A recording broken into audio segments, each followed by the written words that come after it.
Nah, sekarang teman-teman, secara politik mana yang menguntungkan? Apakah kita mendukung para ilmuwan atau kita mendukung masyarakat dan pengusaha sawit? Nah, menurut pertimbangan Pak Presiden tentunya, terutama untuk kepentingan elektabilitas dan juga kepentingan untuk mungkin 5 tahun ke depan beliau akan mencalonkan, ya jelas.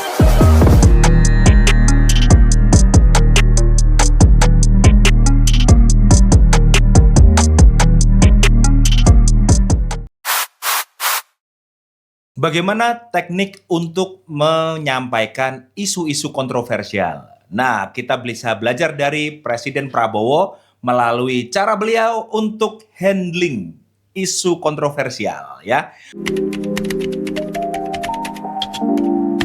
Selamat datang di Planet Soft Skill episode 8. Kita belajar soft skill bagaimana meningkatkan kualitas hidup kita dengan tahu caranya memimpin, tahu caranya berkomunikasi melalui contoh-contoh praktik dan juga teori yang ada di sekitar kita.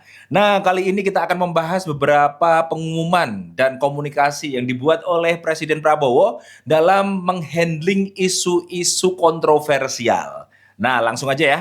Yang pertama, yaitu Pak Prabowo mengusulkan tambah lahan sawit. Ya. Kata beliau, jangan khawatir mengenai deforestasi atau pengurangan hutan, karena menurut beliau yang namanya sawit itu kan juga pohon. Kan pohon juga ada daunnya. Jadi daun hutan diganti dengan daun dari sawit itu bukan merupakan deforestasi, tapi merupakan peningkatan penggunaan lahan, kira-kira begitu. Tentu saja karena ini adalah isu kontroversial, akan ada pihak yang mendukung dan ada pihak yang melawan. Tapi menurut versi komunikasi politik, maka yang dilihat adalah bagaimana ideologi Pak Prabowo. Dalam hal ini, dalam beberapa kali kesempatan beliau mengumumkan sesuatu, sepertinya beliau termasuk orang yang mementingkan pragmatisme. Artinya, apabila mengusulkan sesuatu atau menyampaikan sesuatu, yang dipertimbangkan adalah apakah ada hasilnya yang bisa kita petik secara real. Contohnya, apabila lahan sawit ini ditambah dengan cara mengkonversikan hutan menjadi lahan sawit, maka targetnya masyarakat umum. Masyarakat umum yang tinggal di sekitar sawit itu biasanya senang. Karena apa? Pendapatan secara ekonomi bertambah. Pengusaha sawit juga seneng karena mendapatkan lisensi baru untuk membuka kawasan sawit baru. Nah, yang nggak happy siapa? Yang nggak happy adalah ilmuwan tentunya. Ilmuwan kan juga tahu bedanya antara bagaimana kemampuan hutan dalam menghasilkan oksigen dan mengurangi polusi atau mengurangi CO2, sedangkan sawit itu secara penanaman dan secara ekosistem agak berbahaya ya, karena ada ini secara sains dulu ya. Secara sains berarti ilmuwan bersepakat bahwa pupuk yang digunakan di sawit itu berbahaya bagi tanah, kemudian juga sumber air menjadi terancam dan sebagainya. Artinya yang sedih itu ilmuwan, kemudian yang sedih yang lainnya yaitu pihak yang tidak setuju atau pihak yang sedih yang lain adalah para aktivis lingkungan. Nah, sekarang teman-teman, secara politik mana yang menguntungkan? Apakah kita mendukung para ilmuwan atau kita mendukung masyarakat dan pengusaha sawit? Nah, menurut pertimbangan Pak Presiden tentunya, terutama untuk kepentingan elektabilitas dan juga kepentingan untuk mungkin 5 tahun ke depan beliau akan mencalonkan, ya jelas secara spesifik target audiensnya adalah masyarakat yang lebih luas dong. Memang sudah siap bahwa nantinya pasti akan dikritisi oleh para ilmuwan, sudah tahu beliau. Dikritisi oleh aktivis lingkungan pasti. Tapi yang ditarget adalah para pemilih secara umum, sehingga teknik ini saya sebut sebagai teknik specific target audience. Ketika Anda berkomunikasi, Anda fokus dulu siapa yang sedang Anda ajak bicara, maka kaitkanlah dengan kebutuhan mereka, kaitkanlah dengan sesuatu yang relatable dengan mereka. Itulah teknik specific target audience. Kemudian yang kedua, kita lihat isu, nah ini Pak Prabowo unik nih. Beliau menyampaikan pada salah satu pidatonya, koruptor akan dimaafkan jika mengembalikan duit curian. Wah, banyak reaksi yang sangat keras ya. Tapi lagi-lagi, Pak Prabowo kan orangnya pragmatis. Selama ini sudah ada program yang namanya tangkap tangan. Tapi secara uang yang dikembalikan ke negara nggak efektif. Karena dari jumlah koruptor yang ada, kembalinya hanya sedikit.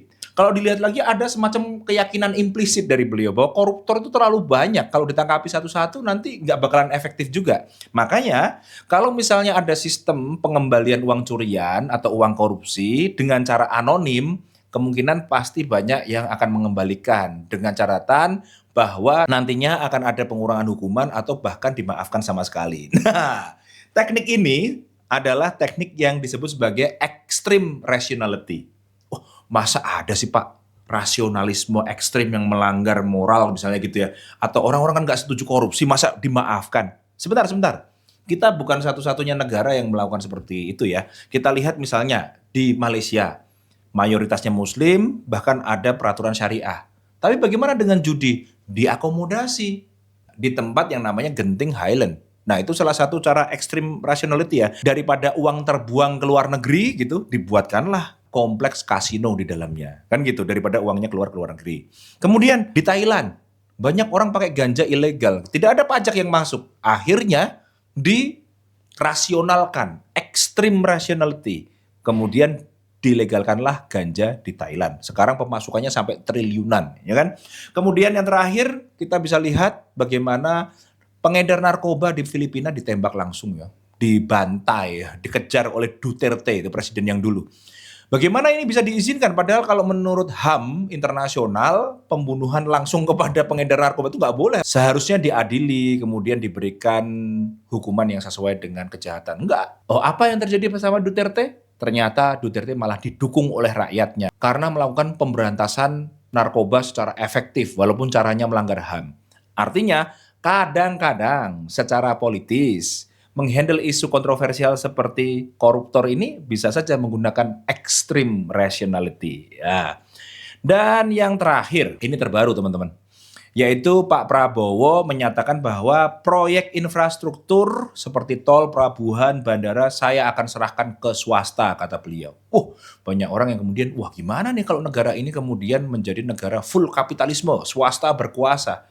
Cuman masalahnya gini, lagi-lagi beliau ini adalah seseorang yang pragmatis. Yang penting kebijakan itu diambil untuk kepentingan, dalam tanda kutip ya, kepentingan umum dan juga menghasilkan sesuatu yang bisa dilihat oleh mata. Kemudian premisnya kan begini, orang-orang komplain bahwa BUMN tidak efektif dalam membangun tol atau membangun proyek infrastruktur. Kemudian ada kebocoran-kebocoran, ya kan? Toh BUMN juga memberikan pekerjaan ini, subkonnya atau kontraktor subnya itu diberikan kepada swasta. Nah, padahal kalau swasta yang membangun biasanya efisien sekali. Kenapa? Karena dengan uang yang sama barangnya bisa lebih bagus. Kemarin kita bisa lihat contoh salah satu kantor balai desa ya. Di salah satu balai desa itu dibangun oleh masyarakat menggunakan dana yang terbatas 1 atau 2 miliar udah jadi balai desa yang sangat megah dibandingkan dengan proyek 1 miliar 2 miliar yang lain yang dikerjakan sendiri oleh pemerintah. Oke. Jadi teknik ini namanya all or nothing. Daripada dikerjain separuh-separuh, sekalian aja swasta sekalian. All or nothing. All in lah kalau dibilang ya. Jadi ini akan menarik bagi pengusaha swasta yang mungkin nanti akan mendapat tambahan proyek begitu ya. Kemudian masyarakat yang selama ini sudah meragukan pekerjaan BUMN. Siapa yang tidak tertarik dengan usulan ini? Ya kemungkinan besar BUMN yang sudah berjalan pasti akan tergerus profitnya dan juga karena presiden sudah memberikannya kepada swasta atau statementnya adalah memberikan kepada swasta, maka BUMN akan semakin kehilangan kepercayaan dari masyarakat. Itulah 3 teknik ya yang digunakan oleh Pak Presiden Prabowo untuk menyampaikan atau menghandle isu-isu kontroversial. Yang pertama yaitu teknik specific target audience, yaitu menyesuaikan siapa audiensnya. Yang kedua yaitu extreme rationality, yaitu menggunakan logika ekstrim supaya orang kalau mau menolak susah juga gitu kan. Dan yang terakhir adalah all or nothing, yaitu dengan memberikan alternatif yang all out terhadap suatu masalah. Sampai ketemu lagi di teknik-teknik yang lain untuk soft skill Anda, untuk perkembangan karir Anda. Sampai ketemu di Planet Soft Skills episode selanjutnya. Bye-bye.